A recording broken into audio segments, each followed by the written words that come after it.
Hello and welcome. So let's start. So how did the German society collapse in 1918? In the closing months of 1918, the German Empire, once one of Europe's proudest powers, was crumbling under the weight of war, hunger, and hopelessness. Just 4 years earlier, in 1914, Germany had marched into World War I full of confidence. Its armies were strong, its factories productive, and its people united under Kaiser Wilhelm II. But by the end of the war, the mighty empire stood on the edge of ruin, its cities starved, its currency weakened, and its people exhausted.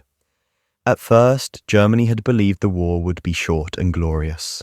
The generals promised victory before Christmas. But as the months dragged into years, the battlefield turned into a graveyard, and the empire's strength began to fade. Every man sent to the front meant one less worker in the factories. Every shell and bullet produced meant fewer tools, machines, and goods for civilians. Slowly, Germany's entire economy was reshaped to feed the war, and in doing so, it began to destroy itself. The British naval blockade worsened everything. It cut Germany off from crucial imports, food, fuel, and raw materials. Factories that once built ships, cars, and machinery were now forced to produce weapons under constant shortage. Bread, milk, and potatoes became luxuries. The government issued ration cards, but even those became worthless as supplies ran out.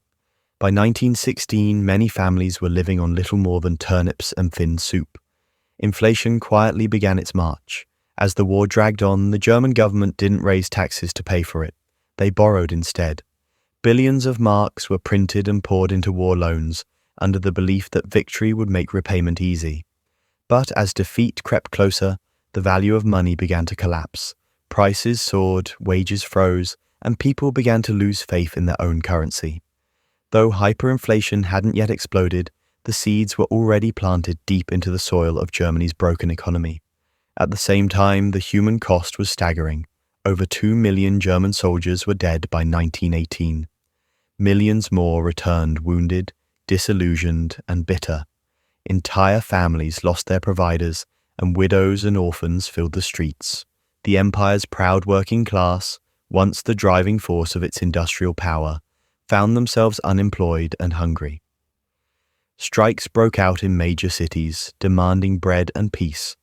Factories in Berlin and Hamburg stood silent as workers laid down their tools. The Kaiser's government tried to maintain control through propaganda, promising victory, blaming foreign enemies, and insisting the empire stood strong. But by 1918, those lies could no longer hide the truth. Even the army began to falter. Soldiers at the front were exhausted and demoralized. Desertions increased.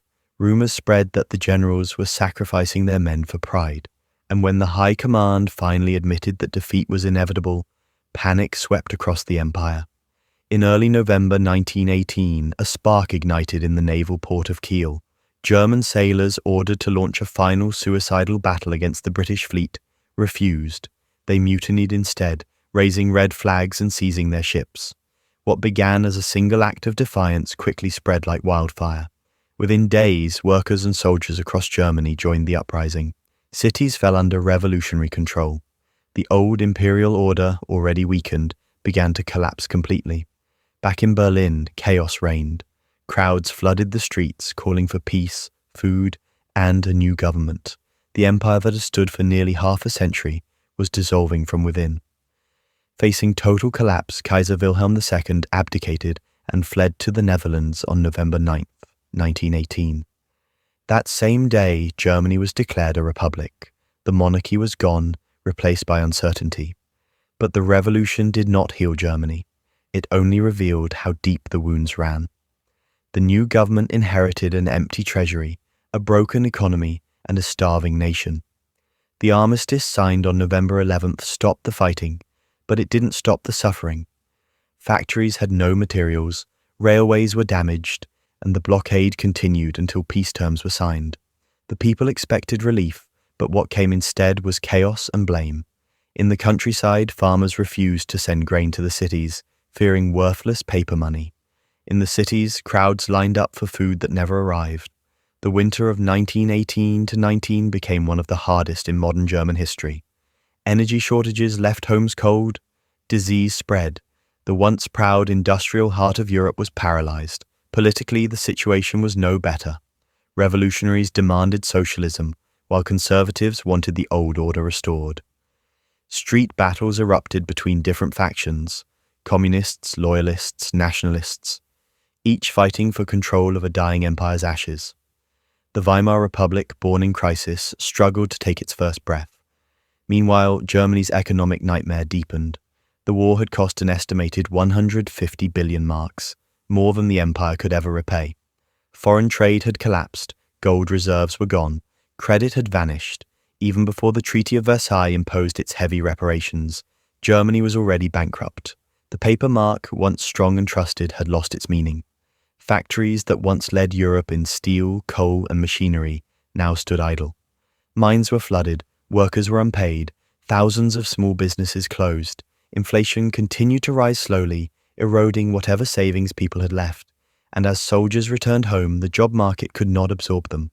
Millions were left wandering, jobless, hungry, and angry. These years shaped the collective memory of a broken generation. The German people didn't just lose a war. They lost faith in leadership, in stability, in the very system that had promised glory. That sense of betrayal and humiliation would later be exploited by radical movements, something I'll explain in another video, when we explore how the Weimar Republic faced economic collapse again in the 1920s. But for now, the story of 1918 remains one of warning, how one of the most advanced nations in the world could destroy itself through overconfidence, mismanagement, and the illusions of endless power. The German Empire, built on industry, order, and ambition, ended not with a grand battle, but with hunger, debt, and despair. The guns of November 1918 may have fallen silent, but their echoes continued to haunt Germany for decades to come. In the ruins of that defeat, a new chapter of history was waiting to unfold, one of instability, revenge, and the desperate search for recovery. So that was it for now. See you later in another video. Until then, like and subscribe.